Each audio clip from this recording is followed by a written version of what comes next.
Hey guys, welcome আবার একটা নতুন ভিডিও। তো এটা দীঘার পার্ট 2 ভিডিও। তো আমরা সব বন্ধুরা বেরিয়ে বসে চান করার জন্য। তো যেহেতু সব চান করতে হবে, যেহেতু প্রচণ্ড লেট হয়ে গেছিলাম, তো এখন বাজে 4টে। তো প্রথমে ভেবেছি আমরা খেয়ে নিই, তারপর খেয়ে চান করতে যাব, যেহেতু 4টে বাজে বিকেল।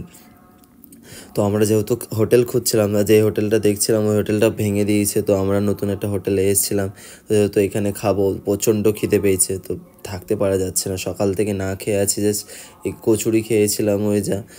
তারপরে এদিকে আমরা বসে পড়েছি, খাবার আসে না। আমরা কতক্ষণ অপেক্ষা করার পর খাবার এলো, আর আমি ওকে বলছিলাম যে লঙ্কা খা। তো কতক্ষণ অপেক্ষা করার পর খাবার এলো, তো আমাদের খাবার খাওয়া হয়ে গেছে। দেখতে পাওয়ার খাবারটা খুবই টেস্টি ছিল, সত্যি করে দারুণ ছিল বলতে গেলে। আর আমরা তো চাটনিটা অনেক খেয়েছি, কাকু লাস্টে রেগে গেছে, বলছে এত চাটনি দেওয়া যাবে না। সিরিয়াসলি আমরা চাটনি দেখো চেটে চেটে পুরো থালা পরিষ্কার করে ফেলেছে। সত্যি করে অসাধারণ ছিল খাবারটা।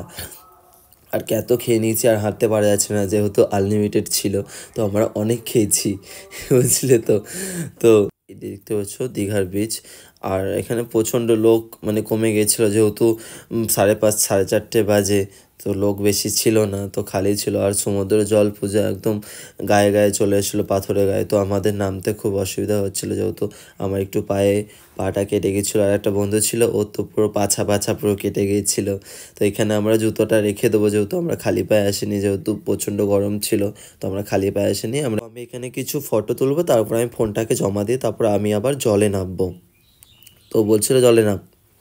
তো সেদিন তো আর সন্ধ্যা হয়ে গেছিলো, তো আর ভিডিও করা যেতে পারিনি। তো আমি তারপরের দিন সকালবেলা বেরিয়ে পড়েছি, একটু ঝাউবনের দিকে যাব, আর সমুদ্র সকাল সকালে একটু ঘুরে আসবো, যেহেতু চাপ। তো রুমে এসে আমরা রেডি হয়ে গেলাম, যেহেতু আমাদের ট্রেন ছিল 11:30টার সময়। তো আমরা রেডি হয়ে সব বেরিয়ে পড়লাম, সব একে একে নিচেই চলে এলো। আর দুজন ছিল, ওরা মানে বাড়ি মালিক মানে রুম মালিকটাকে চাবি দিচ্ছিলো। তো আমরা কেঁদে কেঁদে দেখো সবাই মিলে কতটা জল ভর্তি করে ফেললাম। তো ওকে বলছি, দেখ তুই কতটা কেঁদে কেঁদে জল ভর্তি করে ফেলেছিস।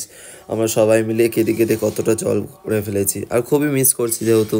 তো ওদিকে সবাই একে একে বেরিয়ে পড়লাম রুম মালিককে চাবিটা দিয়ে, যেহেতু আমাদের ট্রেন ছিল 11:45টার সময়। তো তাড়াতাড়ি আমরা বেরিয়ে পড়লাম একটু, যেহেতু টিকিট ফিকিট কাটতে হবে, আমাদের টিকিট কাটা হয়নি তখন।